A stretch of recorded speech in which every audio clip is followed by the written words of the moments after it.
Hello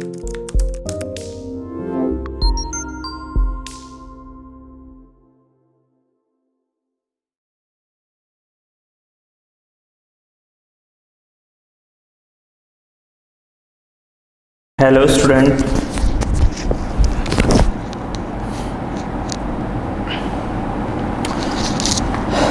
कैसे हैं आप लोग? बढ़िया, बिल्कुल फिट। चलिए, अच्छा, आज हमारा स्टैटिस्टिक का ये पहला क्लास है और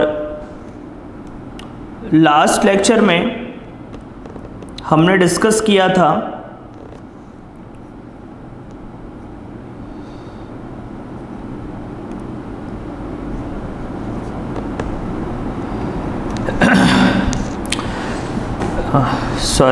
लास्ट लेक्चर में हम लोगों ने डिस्कस किया था सिलेबस। ठीक, तो पहला लेक्चर है इंट्रोडक्शन ऑफ स्टैटिस्टिक। ठीक, मैंने आपको बता दिया है कि न्यूमेरिकल चैप्टर कितने हैं, चलो फटाफट से स्टार्ट कर लो, और थ्योरेटिकल चैप्टर कितने हैं। ठीक है ना, मतलब उसमें से न्यूमेरिकल पोर्शन कितना है और थ्योरेटिकल पोर्शन कितना है। बेटा, जो थ्योरेटिकल पोर्शन है वो एग्जामिनेशन के पहले कराएंगे, अभी नहीं कराएंगे। अगर मैंने अभी कराया तो आप भूल जाओगे। ठीक है ना, सुन रहे हैं ना तुम लोग? सुन रहे हो ना तुम लोग? ठीक, तो न्यूमेरिकल मेरे को अभी स्टार्ट करना है, लेकिन आज कुछ बेसिक बातें हम कर लें ताकि फिर हम कल की क्लास से फिर हम क्या स्टार्ट कर सकते हैं, न्यूमेरिकल स्टार्ट कर सकते हैं। ठीक है, अच्छा भैया, तो आइए चलिए शुरू करते हैं फिर। इंट्रोडक्शन ऑफ स्टैटिस्टिक, क्या क्या करेंगे, बैकग्राउंड क्या होगा इस चैप्टर का, लिख लेते हैं। मेरे साथ साथ लिखो सभी लोग, बैकग्राउंड क्या क्या होगा। सारे बच्चे लिखें,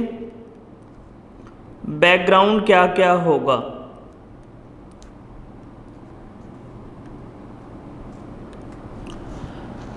सबसे पहले बेटा समझेंगे मीनिंग, स्टैटिस्टिक का मीनिंग समझेंगे, फिर हिस्ट्री समझेंगे, और फिर थोड़ा सा सीरीज के बारे में समझेंगे। थोड़ा सा सीरीज के बारे में हम समझेंगे। ठीक है, और बाकी सीरीज का जो प्रॉपर नॉलेज है in the chapter of frequency distribution में देखेंगे। फ्रीक्वेंसी डिस्ट्रीब्यूशन में देखेंगे।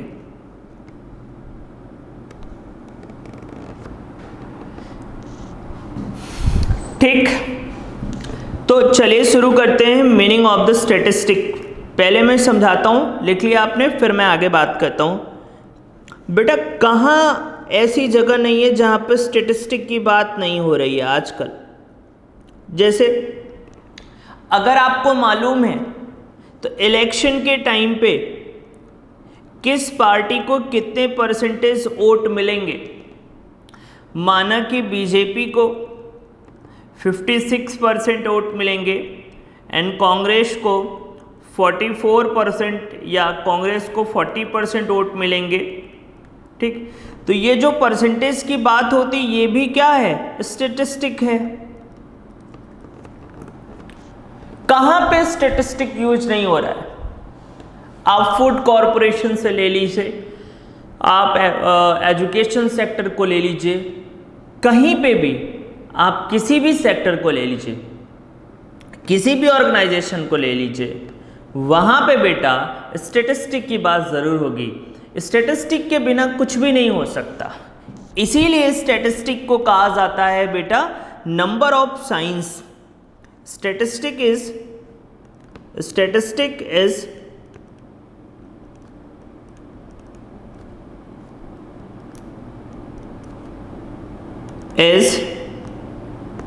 Number of science.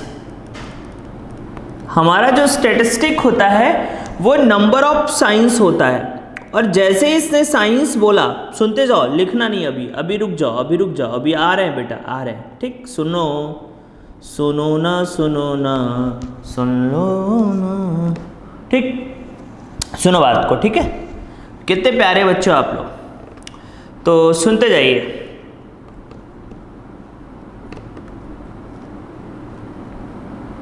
ठीक, तो साइंस कहने का मतलब क्या था? साइंस कहने का मतलब ये था कि जब किसी चीज को हम साइंस बोल देते हैं बेटा, तो उसमें दो चीजें तुरंत आ जाता है, एक कॉज एंड इफेक्ट और दूसरा होता है डिसीजन मेकिंग। और जैसे ही हमने स्टैटिस्टिक को साइंस कहा, इसमें साइंस मतलब नंबर ऑफ साइंस, नंबर मतलब न्यूमेरिकल्स, न्यूमेरिक मतलब 1 2 3, काउंटिंग को, जो काउंटिंग का जब ग्रुप क्रिएट होता है तो नंबर्स बनता है। और नंबर ऑफ साइंस, साइंस का मतलब उससे हम कॉज इफेक्ट और डिसीजन मेकिंग का काम कर पाएँ। अब इस बात को समझिए, फिर थोड़ा सा मीनिंग पे आगे बढ़ेंगे, ठीक है। अच्छा, अभी नोट नहीं करिए ना, मैं नोट करने का भी टाइम दूंगा प्रॉपर, आपको कहीं से ऐसा फील नहीं होगा। हाँ बस जब आप पढ़ने बैठे हो तो फिर वो आपका मोबाइल नहीं चलते होना चाहिए, ठीक है। पता चला बीच बीच में आप क्लास रोक के मैसेज भी कर दे रहे हो, बात भी कर ले रहे हो, तो फिर थोड़ा सा कंट्रोल रखिए चीज़ों को, ठीक है। 1-1.5 घंटे तक कंसंट्रेट करिए। मैं समझता हूँ मुश्किल काम है, बट इतना भी मुश्किल नहीं है कि ना हो पाए, ठीक है। तो चलिए फिर देखते हैं बाबू। तो कॉज इफेक्ट और डिसीजन मेकिंग का क्या मतलब होता है? जैसे कि सपोज दैट राम को 60% मिले, कितने मिले बेटा? 60%। बीकॉम पार्ट 1 में राम को 60% मिले, राम को 60% मिले। क्या बेटा आप इस बात का कोई कंपैरिजन कर सकते हो? कोई एनालिसिस निकाल सकते हो? कोई डिसीजन ले सकते हो? नहीं। तो आप इसको स्टैटिस्टिक नहीं कर सकते। सिंगल डेटा कभी भी स्टैटिस्टिक नहीं बन सकता, समझिए बात को। सिंगल डेटा स्टैटिस्टिक नहीं बन सकता। हाँ, इसी के नीचे हम लिख दें, सुन रहे हैं ना आप, कि रावण को 70% मिले। अब आप हंसेंगे, मत हंसिए, कलयुग है, चलेगा।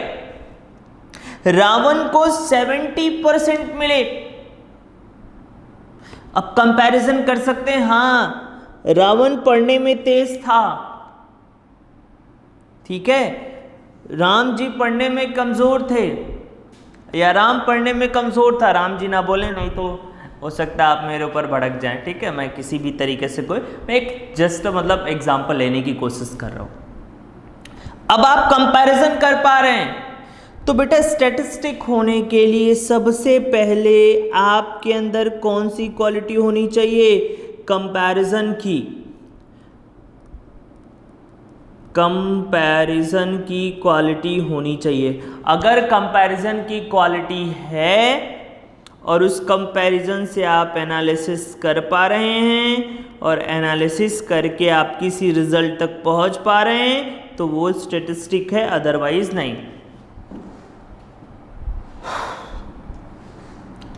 तो बेटा स्टैटिस्टिक होने के लिए सबसे बड़ी क्वालिटी क्या है? कंपैरिजन। और कभी भी सिंगल चीज़ों में, सुन लो मेरे बाबू, कभी भी सिंगल चीज़ों में कंपैरिजन नहीं हो सकता।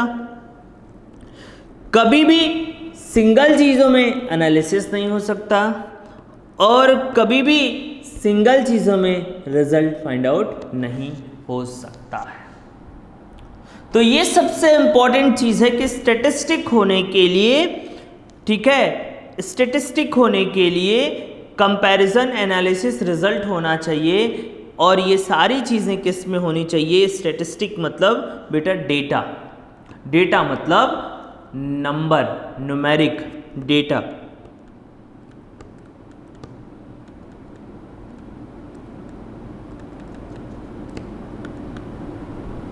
न्यूमेरिकल्स, मतलब कि 1 2 3 4 5 6 ये सारे नंबर स्टैटिस्टिक हैं? नहीं। अगर उनके अंदर क्या हो, कंपैरिजन की क्वालिटी, उससे क्या कर पाएँ, एनालिसिस कर पाएँ, और उससे क्या निकाल पाएँ, रिजल्ट निकल पाएँ, तब वो डेटा क्या होगा, नंबर्स होगा। इसीलिए कहा गया है, एक रिमार्क दे रहा हूँ आपको, अच्छा एक रिमार्क दे रहा हूँ, फिर लिखिएगा, रिमार्क दे रहा हूँ, इसीलिए कहा गया है कि all statistic are data but all data are not statistic. यही बात को मैं समझाने की कोशिश कर रहा हूं कि कह रहे सारे स्टैटिस्टिक क्या होते हैं, डेटा होते हैं, बट सारे डेटा स्टैटिस्टिक नहीं हो सकते, क्योंकि स्टैटिस्टिक होने के लिए उसके अंदर किसकी क्वालिटी होनी चाहिए, कंपैरिजन की क्वालिटी होनी चाहिए, एनालिसिस की क्वालिटी होनी चाहिए, रिजल्ट की क्वालिटी होनी चाहिए। ठीक, अब इतनी बातें आप नोट कर लीजिए, फिर हम थोड़ा सा आगे बढ़ते हैं। अभी मीनिंग खत्म नहीं हुआ है, मीनिंग खत्म नहीं हुआ है, मीनिंग खत्म नहीं हुआ है, जल्दी जल्दी करिए। चलो, अब बेटा मेरे बाल आ रहे हैं ना, एक टाइम तो लगता था जैसे बाल पूरे ख़त्म हो गए, अब धीरे धीरे आ रहे हैं, ठीक, आ जाएंगे जहाँ तक मुझको लगता है। चलो भाई जल्दी जल्दी।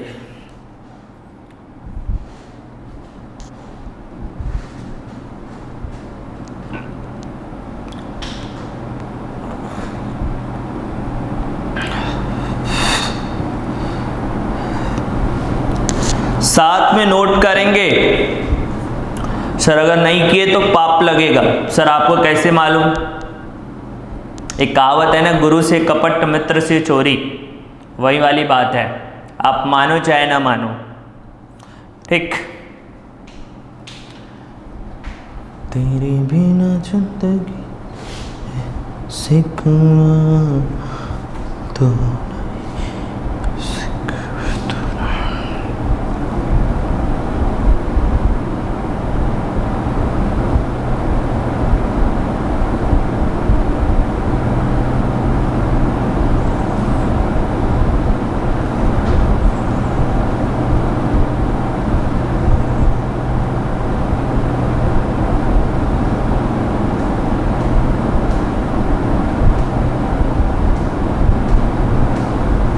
ठीक। अब बेटा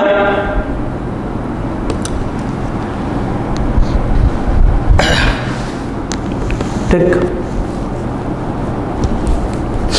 जो स्टैटिस्टिक है, ठीक, एक और रिमार्क लिखते हैं बेटा, मेरे साथ साथ लिखिए, एक और remark, statistic is in singular sense singular sense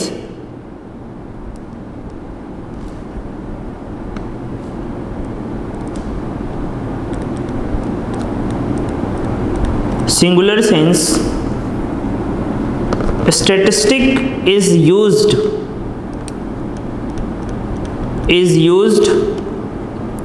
रुक जाइए, statistic is used in singular sense as well as plural sense. बेटा स्टैटिस्टिक एक इकलौता सब्जेक्ट है जो सिंगुलर में भी यूज होता है सेंस में और प्लूरल सेंस में भी यूज होता है। बेटा सिंपल सी बात है, देखो, ठीक है, सिंगुलर और प्लूरल का मतलब समझ लो। सिंगुलर का मतलब कि जब हम डेटा को एक रिस्ट्रिक्टेड एरिया में यूज करते हैं तो वो सिंगुलर फॉर्मेट होता है, लेकिन जब उसी डेटा को हम broad area just like economy में, इकॉनमी के एक्सपेंडिचर में, इकॉनमी के इनकम में, डेफिसिट में, ठीक है, एम्प्लॉयमेंट में, इन जगहों पे जब उस डेटा को हम यूज़ करते हैं तो क्या बन जाता है, प्लूरल बन जाता है।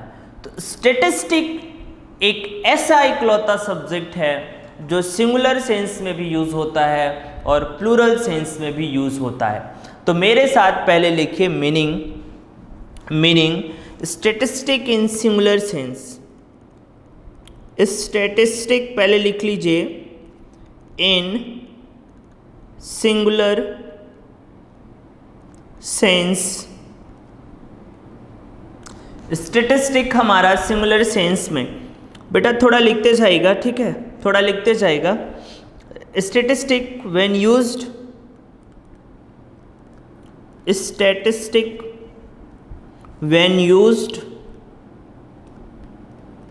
As singular sense, singular sense, statistic when used at singular sense as the scientific tools, as the scientific tools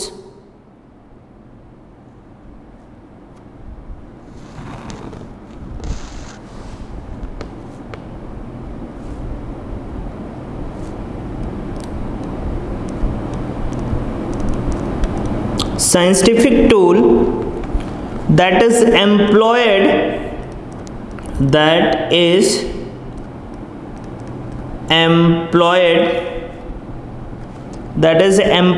for collecting,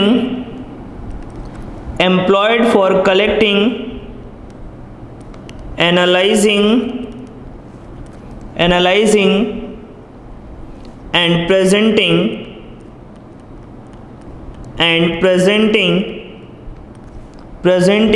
data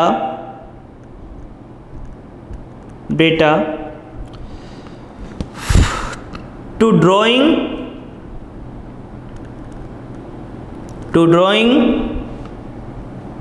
statistical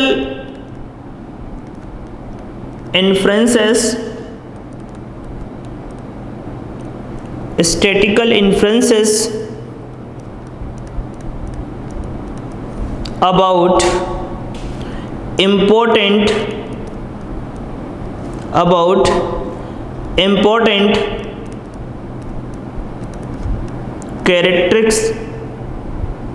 characteristics या about important feature लिख दीजिए, features as mean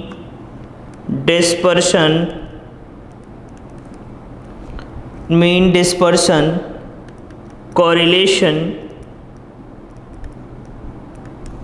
etc. तो क्या लिखा बेटा हमने लिखा statistic when used as singular sense as the scientific tool that is employed for collecting, analyzing, presenting data and to drawing statistical inferences about important feature as mean, dispersion, correlation। फिर से मैं एक बार समझा दूं बेटा, फिर लिख लीजिए, फिर मैं समझाता हूं। या एक काम करिए बेटा, प्लूरल सेंस भी लिख लीजिए, फिर दोनों को एक साथ समझाते हैं तो और अच्छे से समझ में आएगा। लिखिएगा statistic in plural sense,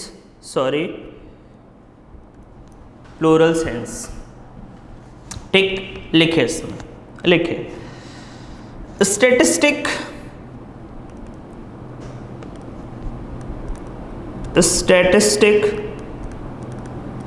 used a plural sense Plural sense is defined as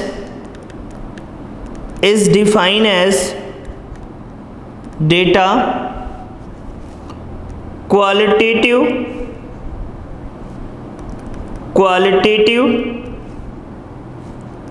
as well as quantitative as well as quantitative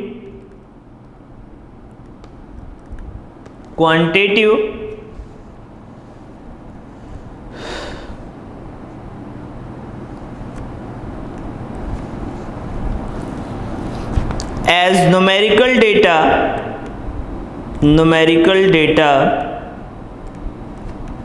related to national income,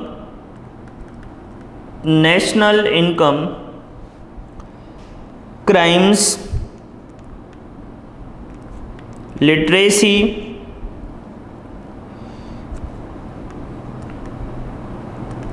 population, ठीक,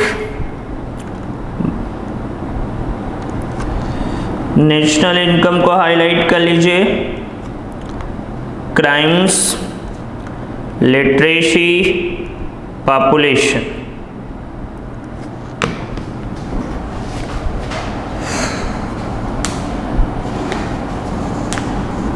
ठीक, तो बेटा मैंने कहा था, अब ठीक नोट हो गया, सुनो थोड़ा 2 मिनट समझो, नहीं तो समझ में नहीं आएगा। सुनो 2 मिनट सुन लीजिए बेटा। सिंगुलर सेंस का मतलब कि मैंने कहा था जिसका एरिया रिस्ट्रिक्टेड हो, ठीक है। रिस्ट्रिक्टेड का मतलब जैसे कि हम एक क्लास में बैठे स्टूडेंट की बात करें और हम पूरे भारत के स्टूडेंट की बात करें, तो अगर हम क्लास में बैठे स्टूडेंट की बात कर रहे हैं तो सिंगुलर, और हम पूरे भारत के स्टूडेंट की बात कर रहे हैं तो प्लूरल। और बेटा बेसिकली सिंगुलर सेंस में हम क्वालिटेटिव एस्पेक्ट को थोड़ा सा मतलब कम कंसीडर करते हैं। जो हमारा सिंगुलर सेंस होता है वो क्वांटिटी पे ज़्यादा फोकस करता है, क्वालिटी पे कम फोकस करता है। लेकिन प्लूरल सेंस क्या करता है, quality as well as quantity दोनों को कंसीडर करता है। ठीक, तो ये बेसिक डिफरेंस है सिंगुलर और प्लूरल। जैसे देखो आप प्लूरल में बात किया किसका, नेशनल इनकम का। प्लूरल में किसका बात किया, नेशनल इनकम का, क्राइम्स का, लिटरेसी का, पॉपुलेशन का, इन सब चीज़ों के बारे में बात किया। और आप सिंगुलर में देखोगे ना तो इन्होंने मीन की बात की, डिस्पर्शन की बात की, कोरिलेशन की बात की। इसका यूज लिमिटेड है। मीन मतलब एवरेज होता है, हम किसी एक ग्रुप का एवरेज निकाल लें वो मीन कहलाता है, मीन, ठीक है। तो कहते हैं जिसका यूज लिमिटेड हो जाए वो सिंगुलर। और जो ब्रॉड वे में बात करें हम, जैसे कि नेशनल इनकम, क्राइम्स, लिटरेसी, ठीक, पॉपुलेशन, इन सब जगहों पे अगर हम यूज करें तो वो क्या कहलाएगा, प्लूरल सेंस में कहलाएगा। तो बेटा ये जो सब्जेक्ट है स्टैटिस्टिक, ये सिंगुलर सेंस में भी यूज होता है, प्लूरल सेंस में यूज होता है। ठीक है, आगे बढ़ सकते हैं। ठीक है सर, अब बात करते हैं बेटा, मीनिंग हो गया इसका। मीनिंग की बात कर लिया हमने कि स्टैटिस्टिक क्या होता है। सिंपल सी बात है, स्टैटिस्टिक का मतलब होता है डेटा। डेटा का मतलब होता है बेटा न्यूमेरिकल फैक्ट्स। क्या मतलब होता है, न्यूमेरिकल फैक्ट्स।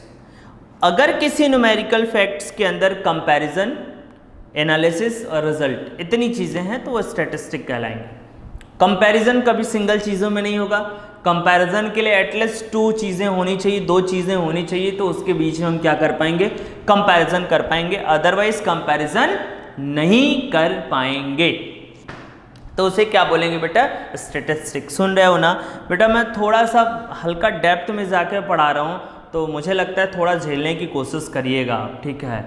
ऊपर ऊपर तो मतलब आपको बहुत सी चीज़ें मिल जाएंगी, बट थोड़ा सा डेप्थ की बात कर रहे हैं, शायद आप मुझे अप्रिसिएट करें की, ठीक है। फिर मैंने एक रिमार्क दिया कि all statistic are data but all data are not statistic. सारे स्टेटिस्टिक डेटा होते हैं, क्योंकि डेटा ही स्टेटिस्टिक बनता है जब उसके अंदर कंपैरिजन की क्वालिटी आती है, और अगर कंपैरिजन की क्वालिटी नहीं आती तो वो डेटा ही रहता है। तो डेटा के अंदर कंपैरिजन की क्वालिटी, तो स्टेटिस्टिक कंपैरिजन की क्वालिटी नहीं है, तो स्टेटिस्टिक वो नहीं है, ठीक है। अब बात समझ आए। और बेटा जैसे कि छोड़ो, अच्छा जाने तो बहुत ज़्यादा नहीं जाते। फिर बेटा मीनिंग तो यहीं पे ख़त्म हो गया था, मीनिंग तो इतना ही बताना था, लेकिन मैं थोड़ा सा एक कदम आगे बढ़ के आपको समझाने की कोशिश किया कि इसको सिंगुलर सेंस में क्यों यूज़ करते हैं, प्लूरल सेंस में क्यों यूज़ करते हैं। सिंगुलर का मतलब जहाँ पे जिसका एरिया लिमिटेड हो, जैसे हम क्लास की बात करें तो सिंगुलर है, हम कंट्री की बात करें तो प्लूरल है। सिंपल सी बात माइंड में बैठा लीजिएगा, ठीक है। आगे बढ़ सकते हैं सर, बढ़ सकते हैं, ठीक। अब बात करते हैं बेटा सेकेंड टॉपिक, हिस्ट्री। हिस्ट्री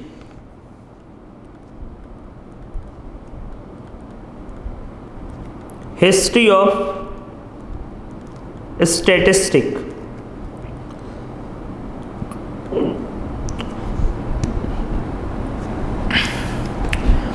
बेटा एक लड़ाई होती है जिसका नाम होता है क्यों आ रहा है तू, अच्छा लिखना नहीं है अभी, अभी सुनना है। WWE मैंने बनाया WWI, ठीक। हिस्ट्री को बेटा हम 3 पार्ट में डिवाइड करते हैं। एक W का मतलब होता है बेटा वर्ड। स्टैटिस्टिक किस वर्ड से आया, वर्ल्ड की हिस्ट्री, और बेटा फिर इंडिया की हिस्ट्री। स्टैटिस्टिक को इंडिया में कब लाया गया, ठीक। तो इस चीज़ को ध्यान से समझेंगे, ठीक। अच्छा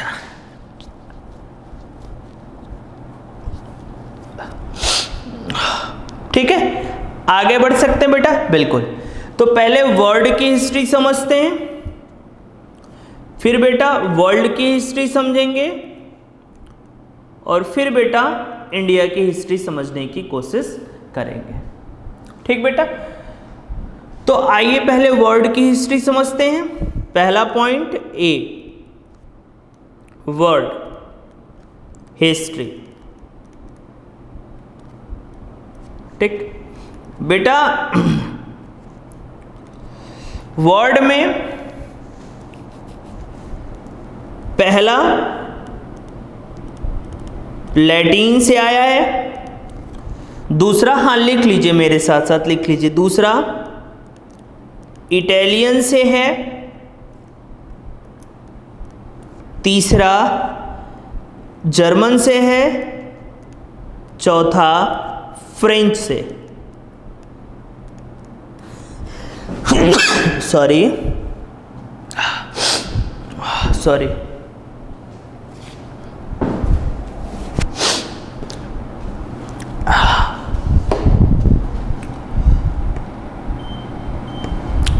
पहला जो आया है बेटा वो लैटिन वर्ड से आया है। लैटिन से जो वर्ड आया उसका नाम है स्टेटस, STATUS, स्टेटस। इटालियन से जो आया है उसका नाम है STA, स्टैटिस्टा। क्या नाम है, स्टैटिस्टा, IS, हाँ स्टैटिस्टा।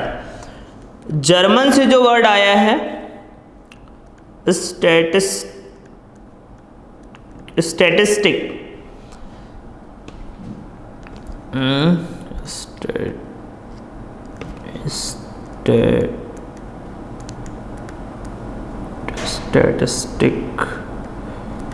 हाँ ये स्टैटिस्टिक, ठीक। और फ्रेंच से जो आया है स्टैटिस्टिक्यू, स्टैटिस्टिक्यू।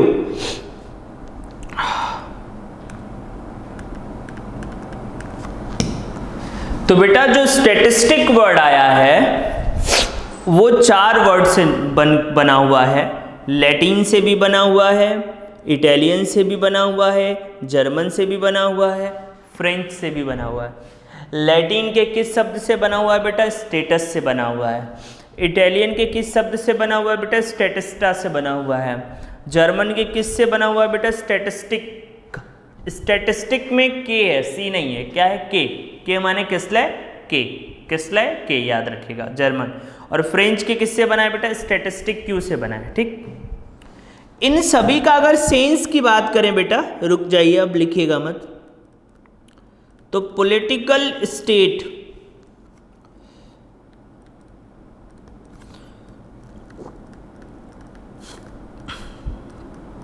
इन सभी का मतलब है पॉलिटिकल स्टेट। अब आपके मन में ये हो रहा है कि सर ये पॉलिटिकल स्टेट क्या है? मैं कहूंगा मैं समझाता हूं, 2 मिनट रुक जाइए। ठीक, लिख लीजिए, फिर मैं समझाता हूं।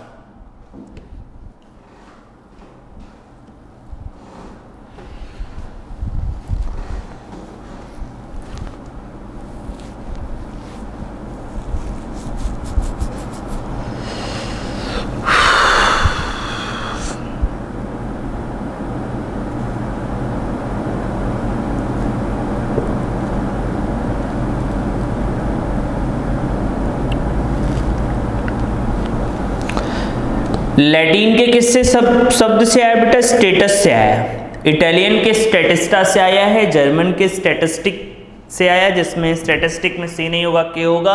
और फ्रेंच के बेटा स्टैटिस्टिक क्यू से आया है। सबका मतलब क्या होता है? पॉलिटिकल स्टेट होता है। ठीक है, एक बार मेरे को रिवाइज कराइए बेटा। लैटिन के किससे?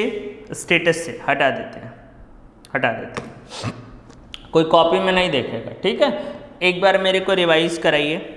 चलिए बोलिए, लैटिन के किससे आया है?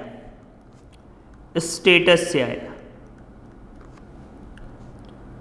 ठीक, इटालियन के किससे आया बेटा? स्टैटिस्टा से आया, स्टैटिस्टा से आया है। ठीक, और बेटा जर्मन के किससे आया है?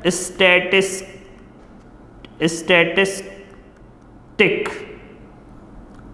टिक, और स्टैटिस्टिक में बेटा यहाँ पे क्या होगा? के होगा। फ्रेंच के किससे आया है? स्टैटिस्टिक क्यू से आया है, क्यू से आया है। ठीक, तो लैटिन के स्टेटस से आया है, इटालियन के स्टैटिस्टा से आया है, जर्मन के बेटा किससे? स्टैटिस्टिक से आया है, और फ्रेंच के स्टैटिस्टिक क्यू से आया है। इन सभी चीज़ों का बस एक मतलब होता है, सिंपल सा। क्या मतलब होता है बेटा? क्या मतलब होता है? इन सभी चीज़ों का बस एक मतलब होता है, पॉलिटिकल स्टेट। पॉलिटिकल स्टेट का मतलब बेटा उस पॉलिटिकल स्टेट की इनकम, एक्सपेंडिचर,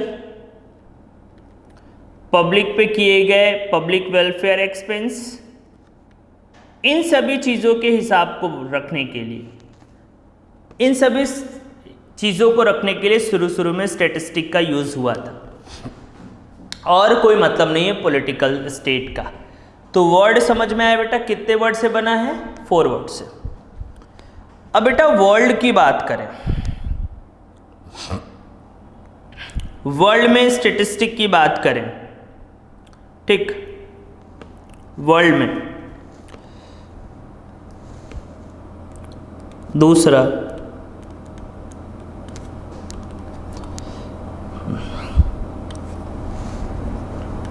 ठीक,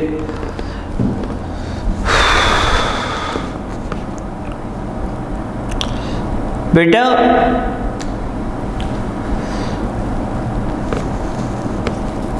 वर्ड में बात करें तो एक नाम सुना होगा बेटा आपने, आचार्य चाणक्य का। कौटिल्य भी बुलाते थे, कौटिल्य और चाणक्य की एक बुक थी, और उस बुक का नाम आप लोगों को मालूम होगा,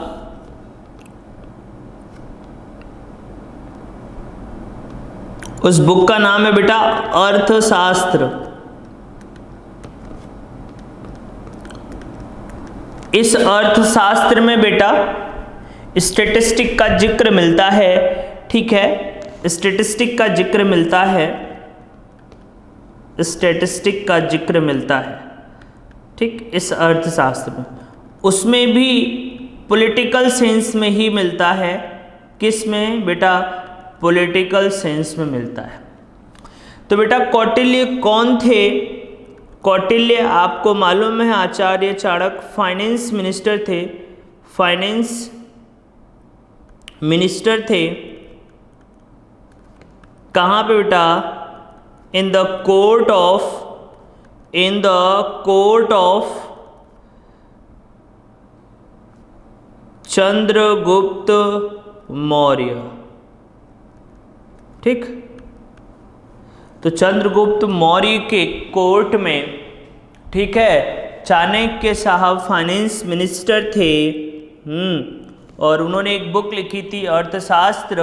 उस बुक का उन्होंने स्टैटिस्टिक यूज़ किया था। और उसमें क्या यूज़ किया था बेटा?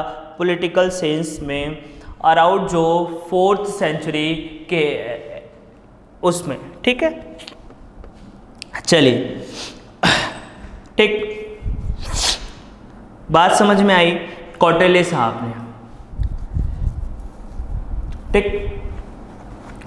उसके बाद बेटा ये जो वर्ल्ड वाली हिस्ट्री है ना बेटा, यही हिस्ट्री हम इंडिया वाले भी मानते हैं, बिकॉज भाई इंडिया की ही बात है, तो वर्ल्ड की हिस्ट्री ये इंडिया में भी इसको आप लिख सकते हैं, ऐसी कोई दिक्कत की बात नहीं है।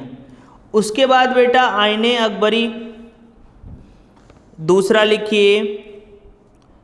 आईने अकबरी में भी जिक्र किया गया था, जिसको लिखा था बेटा अबू फजल ने। अबू फजल ने, फिर से लिख दें, लिख देते हैं, अबू फजल ने, ठीक। तो अबू फजल ने जो बुक लिखा था, उस बुक का नाम था आईने अकबरी।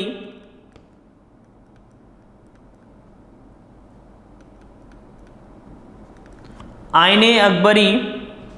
और इस आईने अकबरी में बेटा भी उन्होंने स्टैटिस्टिक का बात किया था, स्टैटिस्टिक की बात की थी बेटा।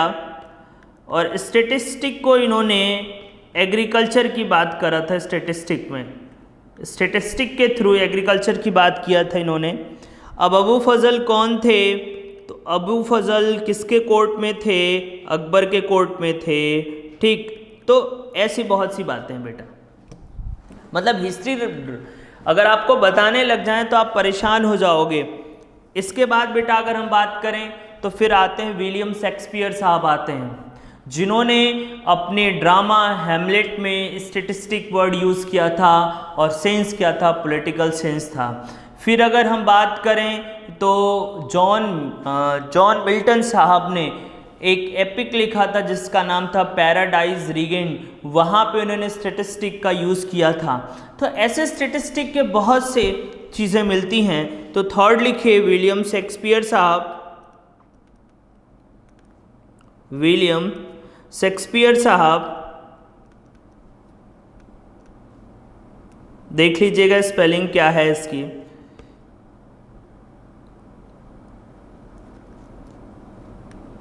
मैं इतना ही लिख दे रहा हूँ, ठीक है।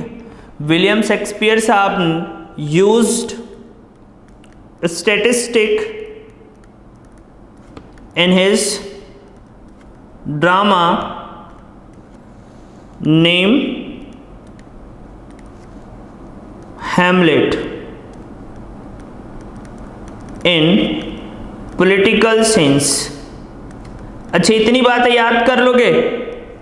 सर याद हो ही जाएंगी, क्या करेंगे, मरता क्या ना करता। पहले वर्ड की हिस्ट्री थी, शब्द की हिस्ट्री। वर्ल्ड मतलब इतिहास, किस किस जगहों पे कब स्टैटिस्टिक आया, किन लोगों ने यूज़ किया, किन किन स्थानों पे यूज़ हुआ, तो वो होता है वर्ल्ड हिस्ट्री होता है, ठीक। देखो मेरा एक दो सिंपल सा मानना है कि जब हम जिस चीज़ को पढ़ रहे हैं, 2 मिनट बात कर लें आपसे, तब तक आप लिख लीजिए इसको। इस लॉकडाउन में बेटा बहुत सी ज़िंदगी की बहुत सी चीज़ों से हम लोग बहुत सी कह सकते हैं हकीकत से रूबरू हुए। और उसमें एक चीज़ सबसे ज़्यादा मैं करीब रहा वो किताबों के करीब रहा। ठीक, लॉकडाउन में मैं अपने कर्म भूमि इलाहाबाद में रहा और लगातार वर्क करता रहा। तो वहाँ पे एक चीज़ समझ में आई बेटा कि वर्क आपको करते रहना है, वर्क को आप ड्रॉप नहीं कर सकते, वो आपको करते रहना है, उसको आप ड्रॉप नहीं कर सकते। ठीक, तो बस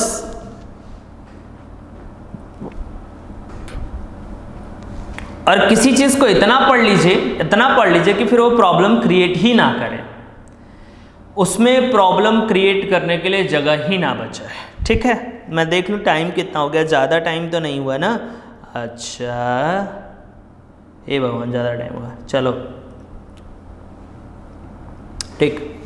उसके बाद बेटा कौन है? जॉन मिल्टन साहब ने यूज किया स्टैटिस्टिक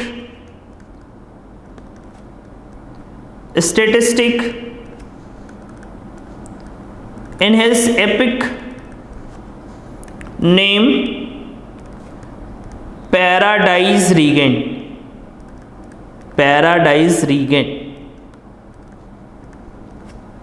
ठीक, तो ऐसी जगहों पे स्टैटिस्टिक यूज हुआ।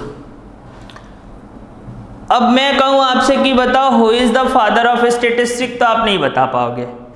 इसमें से कोई बंदा फादर ऑफ स्टैटिस्टिक नहीं है, ना कौटिल्य साहब, ना अबू फजल साहब, ठीक है, ना ही विलियम शेक्सपियर साहब, ना ही जॉन मिल्टन साहब, ये कोई भी फादर ऑफ स्टैटिस्टिक नहीं है।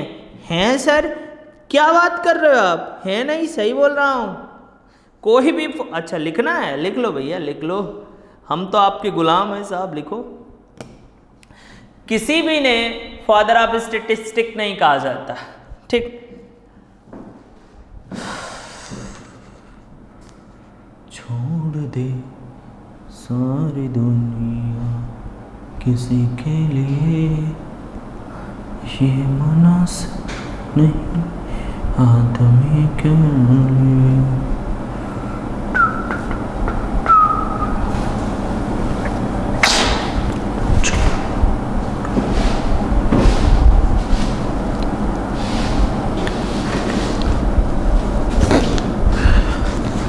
ये सुन रहा है ना तुम लोग? लिख लिए कि नहीं लिख लिए? हिस्ट्री थोड़ा बड़ा हो गया ना? अरे थोड़ा चलता है, इतना तो चलता है।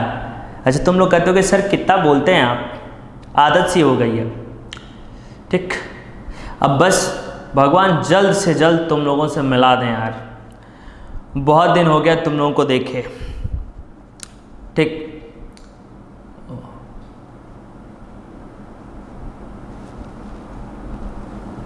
चार लाइनें सुनाए, बहुत दिन हो गया है। ठीक है, बच्चे कह रहे सर इस पे सुना दो ना, हमने कहा नहीं, गंदी बात है, चलो।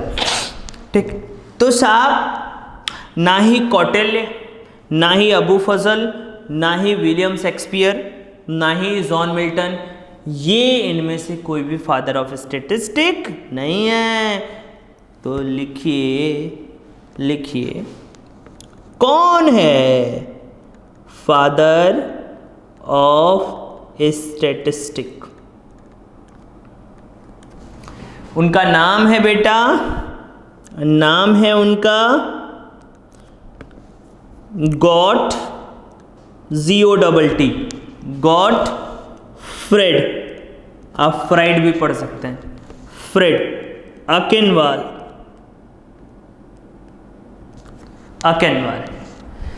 गॉटफ्रेड अकेनवाल, ये है father of statistic, because he is used statistic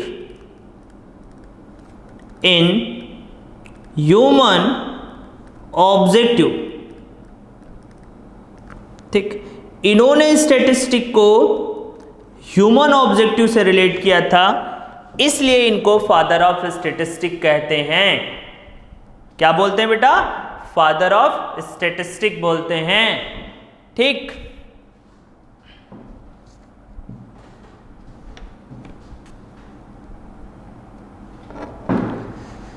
तो कौन है फादर ऑफ स्टैटिस्टिक, नोट भी करते रहिए, गॉटफ्रेड अकिनवाल साहब, जिन्होंने फर्स्ट टाइम यूज किया था स्टैटिस्टिक को in human objective, that's why is called the father of statistic. Okay, now एक छोटा सा और बात बता दें सर, बस बोर हो गए, बस आखिरी है बेटा, आखिरी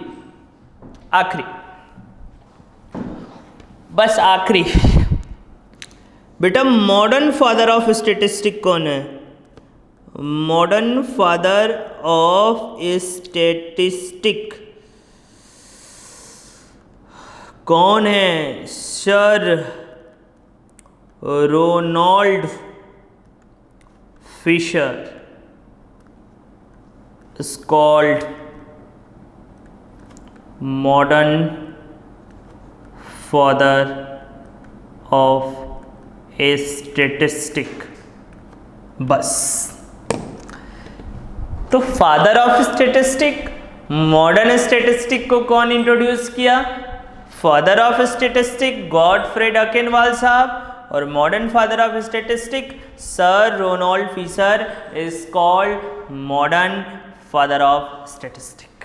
नोट कर लीजिए, टिक।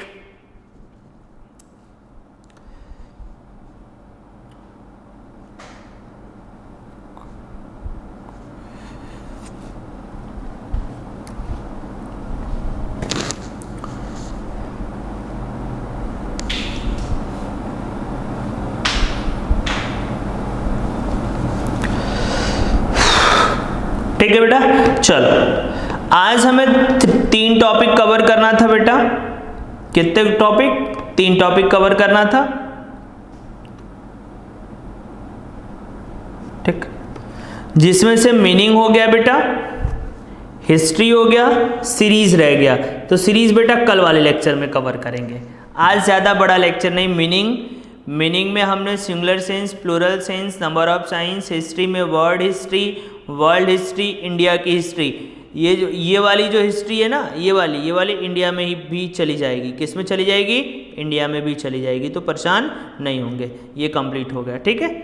तो हिस्ट्री आपने कंप्लीट कर लिया। तो आज के लिए बस इतना ही। Thank you so much.